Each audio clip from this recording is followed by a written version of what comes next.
Jagananna 2.0 YSR Congress party Jagananna 2.0 అన్న mobile super యాప్ను release కూడా చేస్తూ ఉన్నాం. ఈరోజు ఏం జరుగుతూ ఉంది అని అంటే, సోషల్ మీడియాలో మన వాళ్ళు పోస్ట్ చేసిన కంటెంట్ను ఇష్టం వచ్చినట్టుగా డిలీట్ చేసేయడము, డిలీట్ చేసేదానికి ఇష్టం వచ్చినట్టుగా కుట్రలు పన్నడము, ఇవన్నీ జరుగుతూ ఉన్న నేపథ్యంలో మనమే ఒక యాప్ తీసుకొని వచ్చి ఒక ప్లాట్ఫామ్ క్రియేట్ చేస్తూ ఉన్నాం. జగనన్న 2.0 సూపర్ యాప్ను. ఈ యాప్లో ఇందులో ప్రతి కార్యకర్త కూడా నిర్భయంగా తన అభిప్రాయాలను తాను చెప్పొచ్చు. చెప్పడమే కాకుండా పార్టీతో నిత్యం తాను అనుసంధానమై ఉండగలుగుతాడు. సో అదొక మంచి పరిణామం జరుగుతుంది. ఇష్టం వచ్చినట్టుగా వాళ్ళు చేసే కుట్రలు ఏదైతే ఉన్నాయో కుట్రలను కూడా తిప్పికొట్టినట్టు అవుతుంది.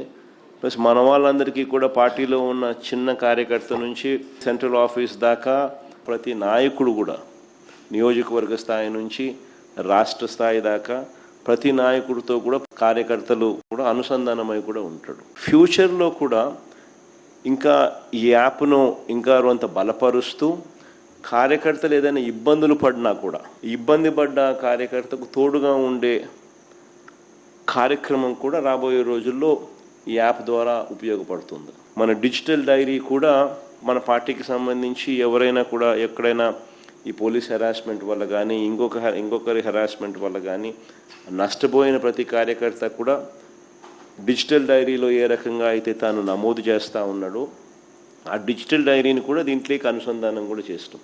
సో ఈ యాప్లో వస్తే డిజిటల్ డైరీ కూడా అందుబాటులో ఉంటుంది. సో ఇది బేసిక్లీ ఒక సూపర్ యాప్. సో మనదే ఒక ప్లాట్ఫామ్ క్రియేట్ చేస్తూ ఉన్నాం. సో ఒకవైపున మనం ఈ మిగతా ప్లాట్ఫామ్స్లో సోషల్ మీడియా పోస్టింగ్స్లో సోషల్ మీడియా వాళ్ళ మీద చర్యలు ఏదైతే తీసుకుంటా ఉన్నారో అవన్నీ కూడా ఆ ప్లాట్ఫామ్స్కి రిప్రజెంట్ చేసి అవి అండూ చేసే కార్యక్రమాలు ఎలాగూ మనం చేస్తూ ఉంటాం.